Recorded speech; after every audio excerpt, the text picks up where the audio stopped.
வணக்கம். இந்திய நேரப்படி இரவு 8:30 மணி செய்திகள். முதலில் ஜிம் தலைப்புச் செய்திகளை காணலாம். விண்வெளி துறையில் புதிய மைல்கற்களை அடைவது இந்திய விஞ்ஞானிகளின் இயல்பாகிவிட்டது. தேசிய விண்வெளி தினத்தில் பிரதமர் நரேந்திர மோடி உரை. நாட்டின் ஒருமைப்பாட்டின் மீது அக்கறை கொண்ட அனைவரும் மாநில சுயாட்சிக்காக குரல் கொடுக்க வேண்டும். முதல்வர் மு.க. ஸ்டாலின் உரை. தூய்மை பணியாளர்களின் பாதுகாப்பை உறுதி செய்யும் வகையில் நடவடிக்கை எடுக்க வேண்டும். செல்வ பெருந்தகை வலியுறுத்தல். ஒரு முதலமைச்சரை எப்படி அழைக்க வேண்டும் என தெரியாத விஜயின் பேச்சு பண்பாடற்றது. சினிமா வசனம் பேசியே பழக்கப்பட்டவர் விஜய் என கி. வீரமணி விமர்சனம். காசாவில் பட்டினியால் 5 லட்சம் மக்கள் வாடுகின்றனர். ஐநா அதிகாரப்பூர்வ அறிவிப்பு.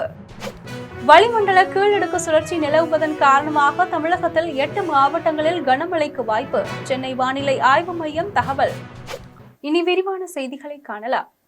விண்வெளி துறையில் புதிய மைல்கற்களை அடைவது இந்திய விஞ்ஞானிகளின் இயல்பாகிவிட்டது என்று பிரதமர் நரேந்திர மோடி தெரிவித்துள்ளார். சந்திராயன் 3 விண்கலம் நிலவின் தென் துருவத்தில் தரையிறங்கிய ஆகஸ்ட் 23ஆம் தேதி ஒவ்வொரு ஆண்டும் தேசிய விண்வெளி தினமாக கொண்டாடப்படும் என பிரதமர் நரேந்திர மோடி அறிவித்தார். அதன்படி தேசிய விண்வெளி தினம் இன்று கொண்டாடப்படுவதை முன்னிட்டு பிரதமர் நரேந்திர மோடி காணொலி வாயிலாக உரையாற்றினார். அப்போது தேசிய விண்வெளி தினம் நமது இளைஞர்களிடையே உற்சாகத்தையும் ஈர்ப்பையும் ஏற்படுத்தியுள்ளது என்றும் இது நாட்டிற்கு பெருமை சேர்க்கும் விஷயமாகும் என்றும் விண்வெளி துறையில் ஒன்றன் பின் ஒன்றாக புதிய மைல்கற்களை அடைப்பது இந்தியா மற்றும் இந்திய விஞ்ஞானிகளின் இயல்பாகிவிட்டது எனவும் 2 ஆண்டுகளுக்கு முன்பு நிலவின் தென் துருவத்தை அடைந்து வரலாறு படைத்த முதல் நாடாக இந்தியா ஆனது எனவும் விண்வெளியில் செயற்கைக்கோள்களை இணைக்கும் திறனை கொண்ட உலகின் 4வது நாடாகவும் மாறிவிட்டோம் எனவும் சுபான்ஷு சுக்லா விண்வெளிக்கு சென்று திரும்பியுள்ளார். அவரை 3 நாட்களுக்கு முன்பு சந்தித்தேன். சர்வதேச விண்வெளி நிலையத்தில் மூவர்ண கொடியை ஏற்றி ஒவ்வொரு இந்தியரையும் அவர் பெருமைப்படுத்தினார் எனவும் தெரிவித்த அவர் தீவிரமான விண்வெளி ஆய்வு பணிக்கு விஞ்ஞானிகள் தயாராக வேண்டும் என பிரதமர் நரேந்திர மோடி கேட்டுக்கொண்டார். நாட்டின் ஒருமைப்பாட்டின் மீது அக்கறை கொண்ட அனைவரும் மாநில சுயாட்சிக்காக குரல் கொடுக்க வேண்டும் என முதல்வர் மு.க. ஸ்டாலின் தெரிவித்தார். சென்னை கலைவாணர் அரங்கில் நடைபெற்ற மத்திய மாநில உறவுகள் குறித்த தேசிய கருத்தரங்கை முதலமைச்சர் மு.க. ஸ்டாலின் தொடங்கி வைத்து உரையாற்றினார். அப்போது மாநில சுயாட்சி குறித்த முதல் தேசிய கருத்தரங்கை தமிழ்நாடு அரசு சார்பில் தொடங்கி வைப்பதில் மிகுந்த மகிழ்ச்சியும் பெருமையும் அடைகிறேன் என்று தெரிவித்தார். மேலும் தமிழ்நாட்டில் பொருளாதார வளர்ச்சியுடன் பயன்கள் சமூகத்தின் அனைத்து பிரிவினருக்கும் சென்றடைந்திருக்கிறது எனவும் ஐநா மன்றத்தின் மானுட மேம்பாட்டு குறியீடுகளான தனிநபர் வருமானம், கல்வி, பொது சுகாதாரம், பெண் உரிமை, சுற்றுச்சூழல் பாதுகாப்பு போன்ற குறியீடுகளில் இந்திய மாநிலங்களுடன் ஒப்பிட்டால் தமிழ்நாடு பல துறைகளில் முதன்மை மாநிலமாக தொடர்ந்து திகழ்ந்து வருகிறது எனவும் மத்திய அரசு விதிக்கின்ற நேர்முக வரிகளிலும் GST வரிகளிலும் மத்திய அரசிற்கு அதிக வருமானத்தை ஈட்டி தருகின்ற மாநிலமாகவும் தமிழ்நாடு இருக்கிறது. ஆனால் தமிழ்நாட்டிற்கு மத்திய அரசு தருகின்ற நிதி பகிர்வு தொகையில் மாநிலம் அளிக்கிற வரி வருமானத்திற்கு ஏற்ப ஒன்றிய அரசு தமிழ்நாட்டு அரசிற்கு உரிய நிதி பங்கை வழங்காமல் குறுகிய அரசியல் நோக்கத்துடன் செயல்பட்டு வருகிறது எனவும் முதலமைச்சர் மு.க. ஸ்டாலின் தெரிவித்தார். மேலும் தன்னிறைவு பெற்ற மாநிலங்களின் முயற்சியால் தான் ஒன்றுபட்ட நாடு வலிமை பெறும். பலவீனமான மாநிலங்களால் நாட்டை உயர்த்த முடியாது என்றும் பேரறிஞர் அண்ணா, முத்தமிழறிஞர் கலைஞர் காட்டிய வழியில் சிறந்த பல சமூக பொருளாதார திட்டங்களை வெற்றிகரமாக நிறைவேற்றி கடந்த 4.5 ஆண்டுகளாக திராவிட மாடல் ஆட்சியை தமிழ்நாட்டு மக்களுக்கு நாம் வழங்கி வருகிறோம் எனவும் பல்வேறு நெருக்கடிகளையும் மீறி போராடி தமிழ்நாட்டை உயர்த்தி வருகிறோம் எனவும் தெரிவித்த அவர் நாட்டின் ஒருமைப்பாட்டின் மீது அக்கறை கொண்ட அனைவரும் மாநில சுயாட்சிக்காக குரல் கொடுக்க வேண்டும் என்று முதலமைச்சர் மு.க. ஸ்டாலின் தெரிவித்தார். தூய்மை பணியாளர்களின் பாதுகாப்பை உறுதி செய்யும் வகையில் நடவடிக்கை எடுக்க வேண்டும் என செல்வ பெருந்தகை வலியுறுத்தியுள்ளார். தமிழ்நாடு காங்கிரஸ் கமிட்டி தலைவர் செல்வ பெருந்தகை எக்ஸ் தளத்தில் பதிவு ஒன்றை வெளியிட்டுள்ளார். அதில் சென்னை கண்ணகி நகரில் பணியில் ஈடுபட்டு கொண்டிருந்த பெண் தூய்மை பணியாளர் வரலட்சுமி மின்சாரம் தாக்கி உயிரிழந்த செய்தி என்னை மிகுந்த துயரத்தில் ஆழ்த்தியுள்ளது. அன்றாடம் மக்களின் நலனுக்காக தன்னலமின்றி உழைக்கும் தூய்மை பணியாளர்களின் பாதுகாப்பே நகரின் பொறுப்பாக இருக்க வேண்டும். ஆனால் இவ்வாறு உயிரிழப்பது மிகுந்த வருத்தத்திற்குரியது என்றும் இக்கஷ்ட நேரத்தில் உயிரிழந்தவர்களின் குடும்பத்தாருக்கு நான் ஆழ்ந்த இரங்கலை தெரிவித்துக் கொள்கிறேன். அவர்களின் வாழ்வாதாரத்தை கருத்தில் கொண்டு குடும்பத்தினருக்கு அரசு வேலைவாய்ப்பு வழங்கப்பட வேண்டும் என்பதையும் வலியுறுத்துகிறேன் என்றும் தெரிவித்தார். மேலும் மாநகராட்சிகள் மற்றும் சம்பந்தப்பட்ட துறைகள் பணியில் ஈடுபடும் தூய்மை பணியாளர்களின் பாதுகாப்பை உறுதி செய்யும் வகையில் உடனடி நடவடிக்கைகள் எடுக்க வேண்டும் என்றும், இனி இத்தகைய துயர சம்பவங்கள் நடைபெறாமல் இருக்க அரசு பொறுப்புடன் செயல்பட வேண்டும் என்று வலியுறுத்துகிறேன் என்றும் செல்வ பெருந்தகை தெரிவித்துள்ளார். விஜயின் பேச்சு பண்பாடற்றது என்றும், ஒரு முதலமைச்சரை எப்படி அழைக்க வேண்டும் என்று கூட தெரியாத அளவிற்கு சினிமா வசனம் பேசியே பழக்கப்பட்டவர் விஜய் என்றும் கி. வீரமணி விமர்சித்துள்ளார். தமிழக வெற்றிக் கழகத்தின் 2வது மாநில மாநாடு மதுரை மாவட்டம் பாரபத்தியில் நடைபெற்றது. மாநாட்டில் விஜய் பேசிய கருத்துக்கள் குறித்து திராவிடர் கழக தலைவர் கி. வீரமணி செய்தியாளர்களை சந்தித்து பேசினார். அப்போது எம்ஜிஆரை இவர்கள் படுத்தும் பாட்டை பார்த்தால் நமக்கே பரிதாபமாக இருக்கிறது. ஒருவர் கருப்பு எம்ஜிஆர் என்கிறார், மற்றொருவர் வெள்ளை எம்ஜிஆர் என்கிறார்.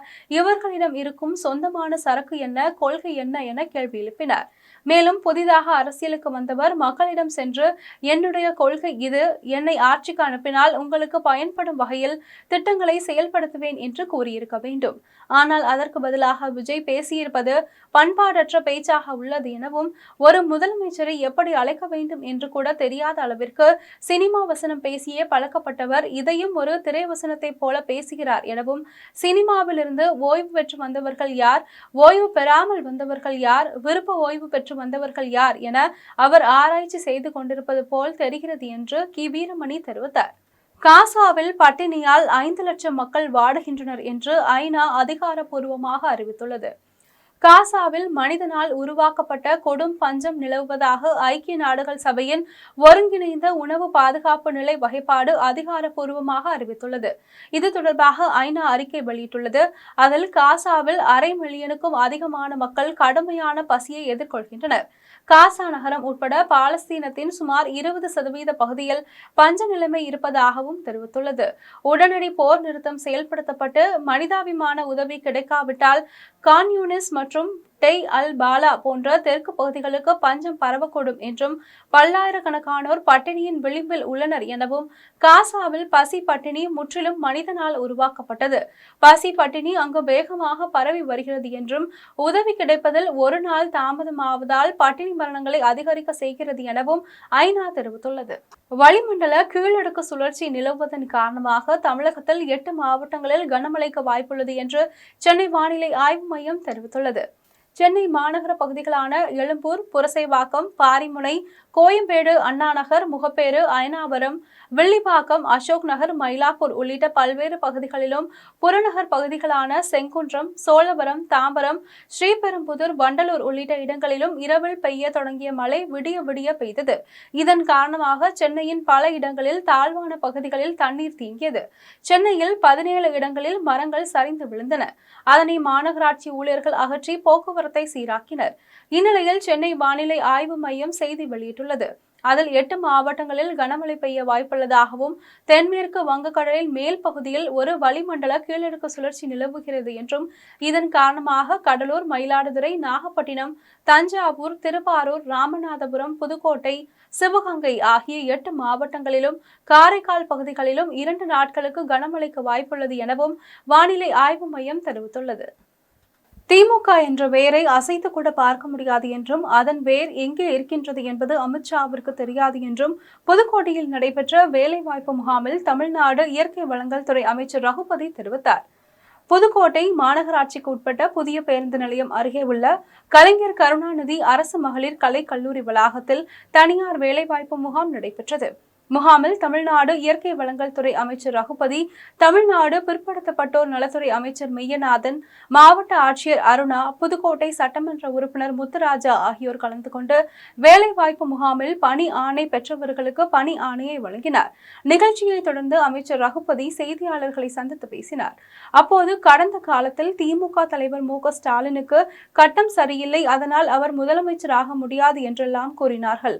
அதையெல்லாம் தவிடு பொடியாக்கி முதலமைச்சர் ஆனவர் திமுக தலைவர் மு.க. ஸ்டாலின் என்றும், அதே போன்று மு.க. ஸ்டாலினை தொடர்ந்து நிச்சயமாக தமிழ்நாட்டின் முதலமைச்சராக இன்றைய துணை முதலமைச்சர் உதயநிதி ஸ்டாலின் வருவார் எனவும், அதில் எந்தவிதமான சந்தேகமும் எள்ளளவும் கிடையாது என்றும் அமைச்சர் ரகுபதி தெரிவித்தார். அமித்ஷா கடுமையான விமர்சனங்களை முன் வச்சிருக்காரு. இந்த காலத்திலும் உதயநிதி வாய்ப்பே கிடையாது. கடந்த காலத்தில் எங்களுடைய தலைவர் தளபதி அவர்களுக்கு கட்டம் சரியில்லை, எனவே அவர் முதலமைச்சராக முடியாது என்று சொன்னார்கள். அதை தவிடுபொடியாக்கி முதலமைச்சரானவர் தலைவர் தளபதி அவர்கள். அதைப்போல தலைவர் தளபதியை தொடர்ந்து நிச்சயமாக தமிழ்நாட்டினுடைய முதலமைச்சராக இன்றைய துணை முதலமைச்சர் மாண்புமிகு உதயநிதி ஸ்டாலின் அவர்கள் வருவார்கள். அதில் எந்த விதமான சந்தேகமும் துளி அளவு கூட கிடையாது. அவர் வேறு அசைச்சு பார்க்கவே முடியாது. வேறு எங்கே இருக்குன்னு அவருக்கு தெரியாது. திமுகவினுடைய வேர் அவ்வளவு தூரம் ஆழமாக பாய்ந்திருக்கின்ற வேர். எனவே திமுகவினுடைய வேரை அவர் தேடி கண்டுபிடிப்பதே அமித்ஷாவாலே முடியாது. காட்டுமன்னார் கோவிலில் நடைபெற்ற நலம் காக்கும் ஸ்டாலின் திட்டத்தை வேளாண்மை மற்றும் உழவர் நலத்துறை அமைச்சர் திரு MRK பன்னீர்செல்வம் தொடங்கி வைத்தார். கடலூர் மாவட்டம் காட்டுமன்னார் கோவில் அடுத்த பழஞ்சநல்லூர் MRK கலை மற்றும் அறிவியல் கல்லூரி வளாகத்தில் மாவட்ட ஆட்சியர் சிவி ஆதித்யா தலைமையில் நலம் காக்கும் ஸ்டாலின் உயர் மருத்துவ சேவை முகாம் நடைபெற்றது. முகாமில் வேளாண்மை உழவர் நலத்துறை அமைச்சர் MRK பன்னீர்செல்வம் கலந்து கொண்டு முகாமை தொடங்கி வைத்து பயனாளிகளுக்கு அரசின் நலத்திட்ட உதவிகளை வழங்கி பேசினார். அப்போது இத்திட்டம் விலை உயர்ந்த முழு உடல் மருத்துவ பரிசோதனைகளுக்காக மருத்துவமனைகளுக்கு செல்ல வேண்டிய அவசியத்தை நீக்குகிறது எனவும் இத்தகைய உயர்தரமான மருத்துவ சேவைகளை வழங்குவதில் இந்தியாவிலேயே முன்மாதிரி மாநிலமாக தமிழ்நாடு விளங்கி வருகிறது என்றும், எனவே பொதுமக்கள் அனைவரும் நலம் காக்கும் ஸ்டாலின் உயர் மருத்துவ சேவை முகாமில் அளிக்கப்படும் சேவைகளை பயன்படுத்திக் கொள்ள வேண்டும் என அமைச்சர் MRK பன்னீர்செல்வம் தெரிவித்தார். இதில் சிதம்பரம் சார் ஆட்சியர் கிஷன்குமார், மாவட்ட சுகாதார அலுவலர் மருத்துவர் பொற்கொடி, மருத்துவ நலப்பணிகள் இணை இயக்குனர் மருத்துவர் மணிமேகலை, வட்டார மருத்துவ அலுவலர் தங்கதுரை மற்றும் அனைத்து துறை அலுவலர் உட்பட பலர் கலந்து கொண்டனர். திரை பிம்பத்தை வைத்துதான் 70 ஆண்டு கால தமிழக அரசியல் கட்டமைக்கப்பட்டுள்ள நிலையில் விஜயை மட்டும் ஏன் டார்கெட் செய்கிறார்கள் என நுங்கம்பாக்கத்தில் புதிய தமிழகம் கட்சியின் தலைவர் கிருஷ்ணசாமி கேள்வி எழுப்பியுள்ளார். சென்னை நுங்கம்பாக்கத்தில் உள்ள புதிய தமிழகம் கட்சியின் தலைமை அலுவலகத்தில் கட்சியின் தலைவர் கிருஷ்ணசாமி செய்தியாளர்களை சந்தித்து பேசினார். அப்போது ஜனவரி 7ஆம் தேதி மதுரையில் புதிய தமிழகம் கட்சியின் 7வது மாநில மாநாடு நடைபெற உள்ளது என்றும், மாநாட்டில் 2026 சட்டமன்ற தேர்தல் கூட்டணி குறித்த தீர்மானங்கள் நிறைவேற்றப்பட உள்ளது என்றும் தெரிவித்தார். மேலும் ஆணவ உயிர் மாய்த்தல் சம்பவங்களுக்கு அரசு தனி சட்டம் இயற்ற வேண்டும் என்பதை வலியுறுத்தி செப்டம்பர் 17ஆம் தேதி அனைத்து மாவட்ட ஆட்சியர்கள் அலுவலகம் முன்பு புதிய தமிழகம் கட்சியின் சார்பில் கண்டன ஆர்ப்பாட்டம் நடைபெறும் எனவும், அண்மையில் நாடாளுமன்றத்தில் உள்துறை அமைச்சர் ஒரு சட்டத்தை கொண்டு வந்துள்ளார் என்றும், அதில் பிரதமர், முதலமைச்சர் ஆகியோர் 30 நாட்களுக்கு மேல் சிறையில் இருந்தால் அவர்கள் பதவியிலிருந்து நீக்கக்கூடிய சட்டத்தை புதிய தமிழகம் கட்சி வரவேற்கிறது என்றும் கட்சியின் தலைவர் கிருஷ்ணசாமி தெரிவித்துள்ளார். ஜனவரி 7ஆம் தேதி அன்று மதுரையிலே நடைபெற இருக்கிறது. இந்த மாநாட்டில் 2026 சட்டமன்ற தேர்தல் உட்பட பல்வேறு முக்கியமான அம்சங்கள் குறித்தான தீர்மானங்கள் நிறைவேற்றப்படும். மேலும் இந்த மாநாட்டில் கலந்து கொள்வதற்கு சர்வதேச அளவிலான மனித உரிமை ஆர்வலர்கள் மற்றும் இந்திய அளவிலான சமூக ஆர்வலர்கள் இதில் கலந்து கொள்ளவிருக்கிறார்கள். யார் யார் என்ற பெயர் விவரம் பின்னர் அறிவிக்கப்படும். கடந்த ஜூலை 27ஆம் தேதி அன்று தூத்துக்குடி மாவட்டம் பம்மல் 1வது மண்டலத்தில் 10வது வார்டு பகுதி மக்களுக்காக நடைபெற்ற உங்களுடன் ஸ்டாலின் திட்ட முகாமில் பல்லாவரம் தொகுதி சட்டமன்ற உறுப்பினர் கருணாநிதி பங்கேற்று கர்ப்பிணி பெண்களுக்கு ஊட்டச்சத்து பெட்டகத்தையும் பொதுமக்களுக்கு பிறப்பு இறப்பு சான்றிதழ்களையும் வழங்கினார். சென்னையை அடுத்த தாம்பரம் மாநகராட்சியின் 10வது வார்டு பகுதியில் உங்களுடன் ஸ்டாலின் திட்ட முகாம் தாம்பரம் மாநகராட்சி நடுநிலைப் பள்ளியில் நடைபெற்றது. முகாமில் பல்லாவரம் தொகுதி சட்டமன்ற உறுப்பினர் கருணாநிதி, மேயர் வசந்தகுமாரி, துணை மேயர் காமராஜ், மண்டல குழு தலைவர் கருணாநிதி, மாமன்ற உறுப்பினர் மதீனா பேகம் ஆகியோர் கலந்து கொண்டு குத்துவிளக்கு ஏற்றி வைத்து முகாமை துவக்கி வைத்தனர். முகாமில் பங்கேற்ற பல்லாவரம் தொகுதி சட்டமன்ற உறுப்பினர் கருணாநிதி கர்ப்பிணி பெண்களுக்கு ஊட்டச்சத்து பெட்டகத்தை வழங்கினார். மேலும் முகாமில் விண்ணப்பித்தவர்களுக்கு பிறப்பு இறப்பு சான்றிதழ் மற்றும் சொத்து வரி, மின்சார இணைப்பு, பெயர் மற்றும் உள்ளிட்டவைகளுக்கு சான்றிதழ்களை வழங்கினார். இதில் உதவி ஆணையாளர் சொர்ணலதா, பொறியாளர் சத்யசீலன், பணி மேற்பார்வையாளர் நரேன், சுகாதாரத்துறை அலுவலர் மாரிமுத்து மற்றும் அரசு அலுவலர்கள் உட்பட ஏராளமான பொதுமக்கள் கலந்து கொண்டு பங்கேற்றனர். கோவையில் செயல்படும் தனியார் கலை அறிவியல் மற்றும் ஆராய்ச்சி கல்லூரியில் நுண்ணறிவு அமைப்பு, தரவு அறிவியல், புலம், கணினி அறிவியல், தரவு பகுப்பாய்வு துறை ஆகியவை சார்பில் பள்ளி மாணவர்களுக்கான அறிவியல் கண்காட்சி நடைபெற்றது. கோவையில் செயல்படும் தனியார் கல்லூரியில் பள்ளி மாணவர்களுக்கான நெக்சஸ் 2025 என்ற அறிவியல் கண்காட்சி கல்லூரியின் முதல்வர் முனைவர் கீதா தலைமையில் நடைபெற்றது. கண்காட்சியில் 375க்கும் மேற்பட்ட பள்ளி மாணவர்கள் தங்களது அறிவியல் படைப்புகளை காட்சிப்படுத்தினர். நிகழ்ச்சியில் சிறப்பு விருந்தினராக கூகுள் வளர்ச்சி நிபுணர் கமல் ஸ்ரீ சவுந்தர பாண்டியன் கலந்து கொண்டு சிறப்புரையாற்றினார். இதனைத் தொடர்ந்து மாணவர்களின் அறிவியல் கண்டுபிடிப்புகளை சிறப்பு விருந்தினர்கள் மற்றும் துறை சார்ந்த நிபுணர்கள் பார்வையிட்டனர். நிகழ்ச்சியில் பெங்களூரு டிலைட் நிறுவனத்தின் மனிதவள மேம்பாட்டாளர் கருணாகரன் கலந்து கொண்டு சிறந்த அறிவியல் கண்டுபிடிப்புகளுக்கு பரிசுகளை வழங்கினார். இதில் துறை தலைவர்கள், பேராசிரியர்கள், பொதுமக்கள் என 1000க்கும் மேற்பட்டோர் கலந்து கொண்டனர். பல திட்டங்களை சிறப்பாக செயல்படுத்தி மக்களுக்காக பாடுபட்டு வரும் தமிழக முதலமைச்சர் மு க ஸ்டாலின் 2026 சட்டமன்ற தேர்தலில் 220 தொகுதிகளில் வெற்றி பெற்று மறுபடியும் தமிழக முதலமைச்சர் ஆவார் என்றும் ஸ்ரீபெரும்புதூரில் நடைபெற்ற மருத்துவ முகாமில் நகராட்சி தலைவர் சாந்தி சதீஷ்குமார் தெரிவித்தார். காஞ்சிபுரம் மாவட்டம் ஸ்ரீபெரும்புதூரில் செயல்படும் தனியார் பள்ளியில் ஸ்ரீபெரும்புதூர் நகராட்சி சார்பில் மருத்துவ முகாம் நடைபெற்றது. முகாமில் ஸ்ரீபெரும்புதூர் நகராட்சி தலைவர் சாந்தி சதீஷ்குமார் கலந்து கொண்டு குத்துவிளக்கு ஏற்றி வைத்து முகாமை துவக்கி வைத்து பேசினார். அப்போது ஸ்ரீபெரும்புதூர் பகுதியில் வசிக்கும் பொதுமக்கள் தவறாமல் மருத்துவ முகாமில் கலந்து கொண்டு தங்களின் நோய்கள் குணமடைய மருத்துவ பரிசோதனை செய்து கொண்டு சிகிச்சை பெற வேண்டும் எனவும், இலவசமாக கண் பரிசோதனை செய்து கொள்வதுடன் இதய நோயாளிகள் தவறாமல் மருந்து மாத்திரைகள் சாப்பிட வேண்டும் எனவும், கர்ப்பப்பையில் ஏதாவது வலிகள் இருந்தால் பெண்கள் உடனடியாக மருத்துவ முகாமில் உரிய மருத்துவர்களிடம் தெரிவிக்க வேண்டும் என்றும் தலைவர் சாந்தி சதீஷ்குமார் தெரிவித்தார். மேலும் பள்ளி மாணவ மாணவிகளுக்கு சோர்வு ஏற்பட்டாலோ, இருமல், தலைவலி இருந்தாலோ உடனடியாக அருகில் உள்ள அரசு பொது மருத்துவமனைக்கு சென்று சிகிச்சை பெற வேண்டும் எனவும், இதே போன்று உங்களுடன் ஸ்டாலின் திட்ட முகாமின் மூலம் தமிழக முதலமைச்சர் மு க ஸ்டாலின் பொதுமக்களுக்கு அனைத்து வசதிகளையும் செய்து வருகிறார் என்றும், பல திட்டங்களை சிறப்பாக செயல்படுத்தி மக்களுக்காக பாடுபட்டு வரும் தமிழக முதலமைச்சர் மு க ஸ்டாலின் 2026 சட்டமன்ற தேர்தலில் 220 தொகுதிகளில் வெற்றி பெற்று மறுபடியும் தமிழக முதலமைச்சர் ஆவார் என்றும் ஸ்ரீபெரும்புதூர் நகராட்சி தலைவர் சாந்தி சதீஷ்குமார் தெரிவித்தார். இதில் ஸ்ரீபெரும்புதூர் நகராட்சி துணைத் தலைவர் இந்திராணி சுப்பிரமணி, 6வது வார்டு கவுன்சிலர் சீனிவாசன், 11வது வார்டு நகராட்சி கவுன்சிலர் வீரா என்கிற வீரபத்திரன், 4வது வார்டு நகராட்சி கவுன்சிலர் நிர்மலா மகேஷ், 7வது வார்டு நகராட்சி கவுன்சிலர் பார்வதி குப்புசாமி, 2வது வார்டு மாநகராட்சி கவுன்சிலர் லில்லி மாணிக்கம் உட்பட பொதுமக்கள் பலர் கலந்து கொண்டனர். கீவளூர் ஊராட்சி மன்றத்தில் தணிக்கை செய்வதற்கான சிறப்பு கிராம சபை கூட்டம் நடைபெற்றது. காஞ்சிபுரம் மாவட்டம் ஸ்ரீபெரும்புதூர் அடுத்த கீவளூர் ஊராட்சி மன்றத்தில் கிராம சமூகத்திற்கான தணிக்கை சிறப்பு கிராம சபை கூட்டம் நடைபெற்றது. கூட்டத்தில் 100 நாள் வேலை செய்யும் பெண்களின் வரவு செலவுகளை சரிபார்த்தல், கீவளூர் ஊராட்சியில் மொத்தம் எத்தனை பேர் வேலை செய்கிறார்கள் என்பது குறித்தும், குளங்கள் அளவீடு செய்வது குறித்தும் கணக்கெடுக்கப்பட்டது. கூட்டத்தில் ஸ்ரீபெரும்புதூர் வட்டார வளர்ச்சி அலுவலர்கள் முத்து கணபதி, பவானி, கீவளூர் ஊராட்சி மன்ற தலைவர் பழனி, அரசு அதிகாரிகள் உட்பட 100 நாள் வேலை செய்யும் பெண்கள் மற்றும் பொதுமக்கள் கலந்து கொண்டனர். SC ST பிரிவினருக்கு பதவி உயர்வில் இடஒதுக்கீடு வழங்கிட வேண்டும் என்பன உள்ளிட்ட பல்வேறு கோரிக்கைகளை வலியுறுத்தி வேலூரில் மத்திய மாநில அரசுகளின் அனைத்து துறை பணியாளர்கள் கூட்டமைப்பின் ஆர்ப்பாட்டத்தில் ஈடுபட்டனர். வேலூர் மாவட்டம் வேலூர் சத்துவாச்சாரியில் உள்ள மாவட்ட ஆட்சியர் அலுவலகம் எதிரில் ஒருங்கிணைப்பாளர் குமார் தலைமையில் மத்திய மாநில அரசுகளின் அனைத்து துறை பணியாளர்கள் கூட்டமைப்பினர் அம்பேத்கர் புகைப்படத்துடன் ஆர்ப்பாட்டத்தில் ஈடுபட்டனர்.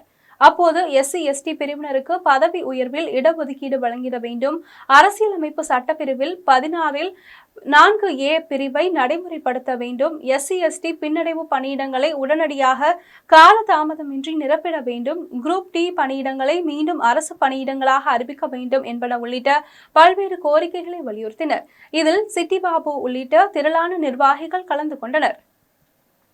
அரசியலமைப்பு சட்டத்தினை மதிப்பதாக சொல்லுகின்ற மாண்புமிகு தமிழ்நாடு முதலமைச்சர் அவர்கள் இந்திய அரசியலமைப்பு சட்ட பிரிவு 16(4)(a)வினை தமிழ்நாடு மாநில அரசு பணிகளில் நடைமுறைப்படுத்திட வேண்டும். இந்த பிரிவு இந்தியாவிலே இருக்கின்ற கர்நாடகா, ஹரியானா உள்ளிட்ட பல மாநிலங்களிலே நடைமுறையில் இருக்கிறது. தமிழ்நாட்டில் இதுவரை நடைமுறைப்படுத்தவில்லை. இந்த பிரிவு தமிழ்நாடு மாநில அரசு பணிகளில் SC/ST பிரிவினருக்கு பதவி உயர்வில் இடஒதுக்கீட்டை வழங்குகின்ற பிரிவு. இந்த பிரிவை உடனடியாக தமிழ்நாடு முதலமைச்சர் அவர்கள் நிறைவேற்ற வேண்டும், அமுல்படுத்த வேண்டும். ஏனென்றால் 200 ரோஸ்டர் முறை தற்பொழுது உச்சநீதிமன்ற தீர்ப்பின் அடிப்படையிலே நிறுத்தம் செய்யப்பட்ட பிறகு SC/ST அலுவலர்கள் தங்களுடைய பணிமூப்பை இழந்து பதவி இறக்கம் செய்யப்பட்டிருக்கிறார்கள்.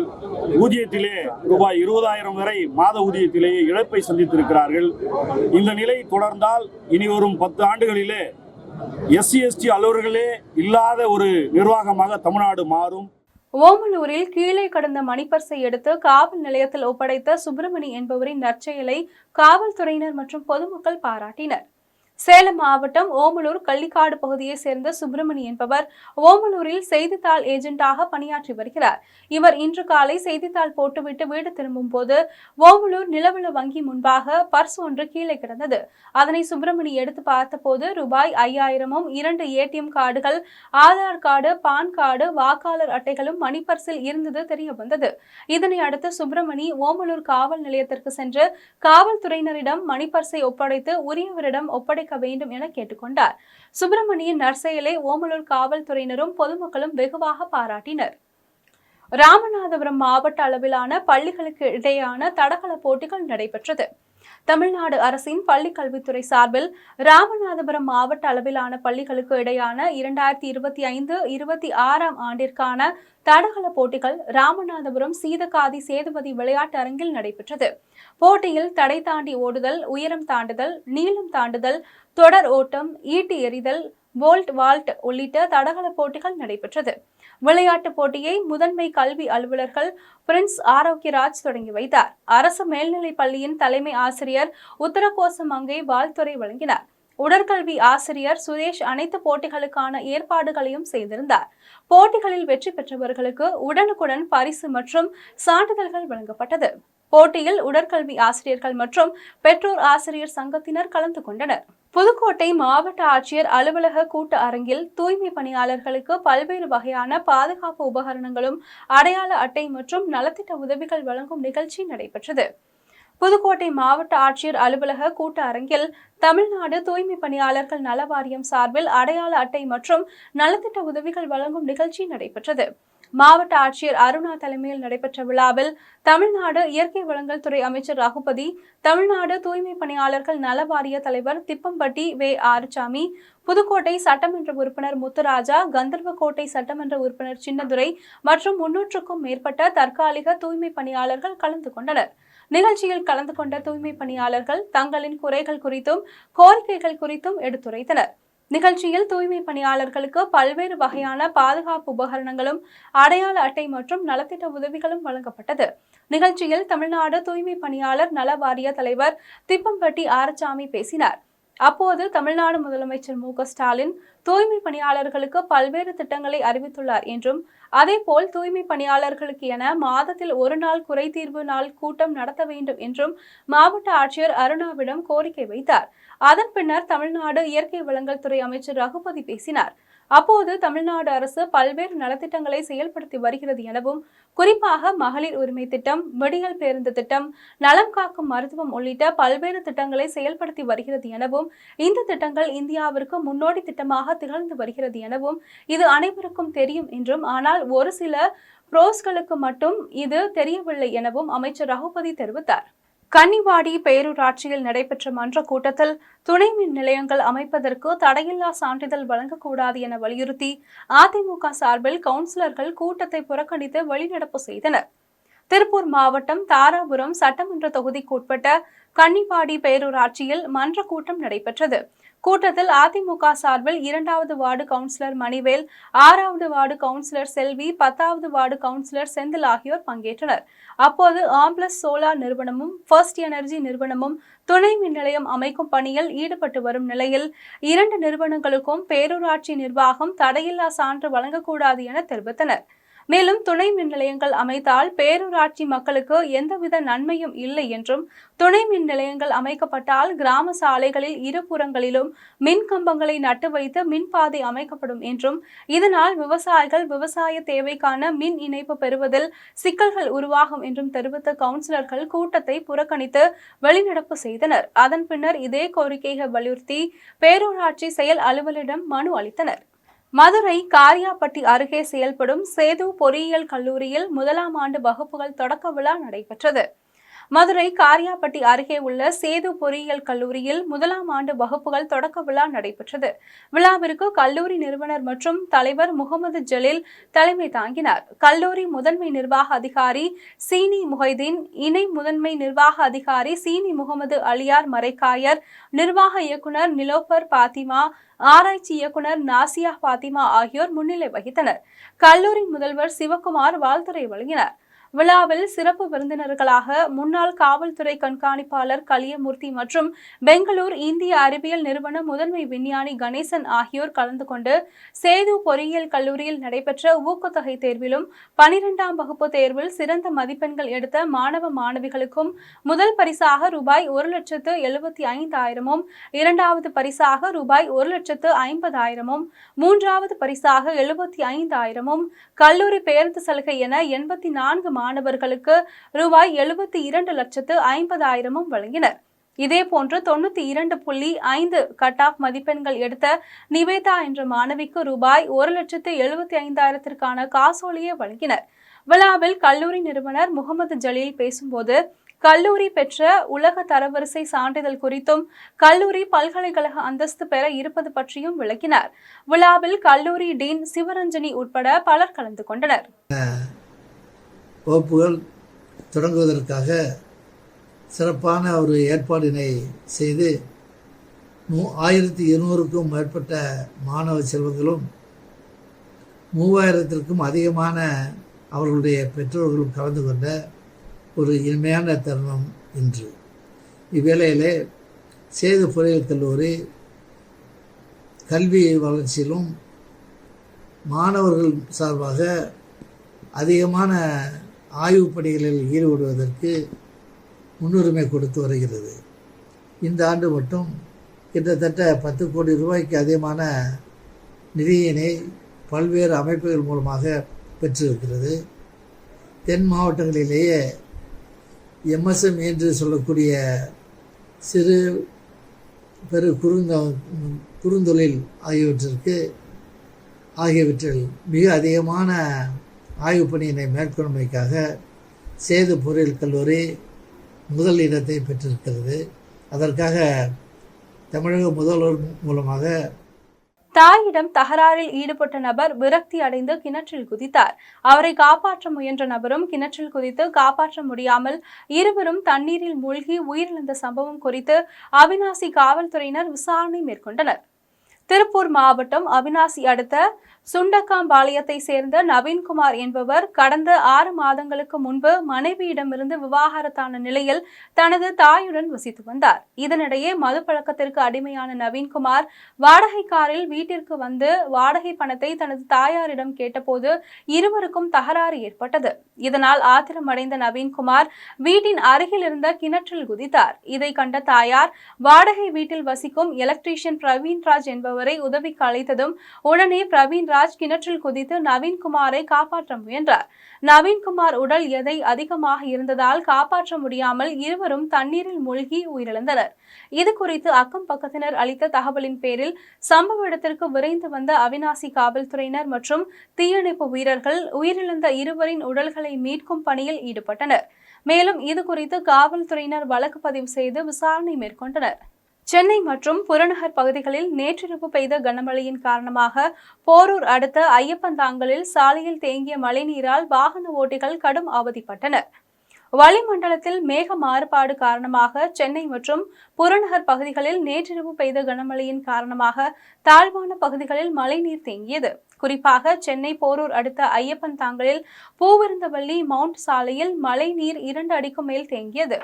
இதனால் சாலையில் வாகனங்கள் தண்ணீரில் தத்தளித்தபடி சென்று வருகின்றன. வாகனங்கள் ஆமை வேகத்தில் ஊர்ந்து செல்வதால் போக்குவரத்து நெரிசலும் ஏற்பட்டது. மழை நீரை வெளியேற்ற ஐயப்பன் தாங்கல் ஊராட்சி சார்பில் மோட்டார்கள் மூலம் தண்ணீரை வெளியேற்றும் பணி நடைபெற்று வருகிறது. கனமழையால் கூவம் ஆற்றில் தண்ணீர் பெருக்கெடுத்து ஓடுவதால் மதுரவாயல் நொளம்பூர் தரைப்பாலம் மூழ்கியது. சென்னை மற்றும் புறநகர் பகுதிகளில் நேற்றிரவு கனமழை பெய்தது. இதனால் கூவம் ஆற்றில் தண்ணீர் பெருக்கெடுத்து ஓடுகிறது. இதன் காரணமாக மதுரவாயல் மற்றும் நொளம்பூர் இடையேயான தரைப்பாலம் கூவம் ஆற்றில் மூழ்கியது. தரைப்பாலம் மூழ்கியதால் போக்குவரத்து முற்றிலும் துண்டிக்கப்பட்டு தடுப்புகள் அமைக்கப்பட்டு காவல்துறையினர் பாதுகாப்பு பணியில் ஈடுபட்டு வருகின்றனர். தரைப்பாலம் மூழ்கியதால் உள்ளூர் வாசிகள் மதுரவாயலில் இருந்து நொளம்பூர் செல்வதற்கும் நொளம்பூரில் இருந்து மதுரவாயல் செல்வதற்கும் 2 கிலோமீட்டர் சுற்றி கொண்டு செல்லும் நிலை ஏற்பட்டுள்ளது. மழை தொடரும் பட்சத்தில் மேலும் சில நாட்கள் போக்குவரத்து துண்டிக்கப்படலாம் என காவல்துறை தரப்பில் தெரிவிக்கப்பட்டுள்ளது. மங்கலம் கிராமத்தில் அமைந்துள்ள ஸ்ரீ திரௌபதி அம்மன் ஆலயத்தில் திருமண மண்டபம் அமைக்க சிவாச்சாரியார்கள் வேத மந்திரம் முழங்க பூமி பூஜை நடத்தினர். திருவண்ணாமலை அடுத்த மங்கலம் கிராமத்தில் அமைந்துள்ள ஸ்ரீ திரௌபதி அம்மன் ஆலயத்தில் திருமண மண்டபம் அமைக்க சிவாச்சாரியார்கள் வேத மந்திரம் முழங்க பூமி பூஜை போடும் நிகழ்ச்சி பெருமா கவுண்டர் வகையராக்கள் தலைமையில் நடைபெற்றது. முன்னதாக ஸ்ரீ திரௌபதி அம்மனுக்கு பல்வேறு திரவியங்கள் மூலம் அபிஷேகம் செய்யப்பட்டு தீபாராதனை நடைபெற்றது. அதனைத் தொடர்ந்து ஸ்ரீ திரௌபதி அம்மன் ஆலய வளாகத்தில் முன்னாள் ஊராட்சி மன்ற தலைவர்கள் பெருமாள், துரை ஜானகிராமன், கனகராஜ் ஆகியோர் முன்னிலையில் புதிய திருமண மண்டபம் அமைக்க சிவாச்சாரியார்கள் வேத மந்திரம் முழங்க பூமி பூஜை நடத்தினர். இதில் சிவகாமி தங்கராஜ், முன்னாள் ஒன்றிய குழு துணைத் தலைவர் அரங்கநாதன், போர் மணிலிங்கேஸ்வரர் தர்மகர்த்தா உட்பட பெருமா கவுண்டர் வகையராக்கள் மற்றும் கிராம பொதுமக்கள் கலந்து கொண்டனர். மீண்டும் ஜெம் தலைப்புச் செய்திகள். விண்வெளி துறையில் புதிய மைல்கற்களை அடைவது இந்திய விஞ்ஞானிகளின் இயல்பாகிவிட்டது. தேசிய விண்வெளி தினத்தில் பிரதமர் நரேந்திர மோடி உரை. நாட்டின் ஒருமைப்பாட்டின் மீது அக்கறை கொண்ட அனைவரும் மாநில சுயாட்சிக்காக குரல் கொடுக்க வேண்டும். முதல்வர் மு.க. ஸ்டாலின் உரை. தூய்மை பணியாளர்களின் பாதுகாப்பை உறுதி செய்யும் வகையில் நடவடிக்கை எடுக்க வேண்டும். செல்வ பெருந்தகை வலியுறுத்தல். ஒரு முதலமைச்சரை எப்படி அழைக்க வேண்டும் என தெரியாத விஜயின் பேச்சு பண்பாடற்றது. சினிமா வசனம் பேசியே பழக்கப்பட்டவர் விஜய் என கி. வீரமணி விமர்சனம். காசாவில் பட்டினியால் 5 லட்சம் மக்கள் வாடுகின்றனர். ஐநா அதிகாரப்பூர்வ அறிவிப்பு. வளிமண்டல கீழடுக்கு சுழற்சி நிலவுவதன் காரணமாக தமிழகத்தில் 8 மாவட்டங்களில் கனமழைக்கு வாய்ப்பு. சென்னை வானிலை ஆய்வு மையம் தகவல். இத்துடன் ஜெம் செய்திகள் நிறைவடைகின்றன. மீண்டும் செய்திகள் நள்ளிரவு 12 மணிக்கு. உடனுக்குடன் செய்திகளை காண GemLive.tv என்ற இணையதளத்தில் இணைந்தீர்கள். நன்றி, வணக்கம்.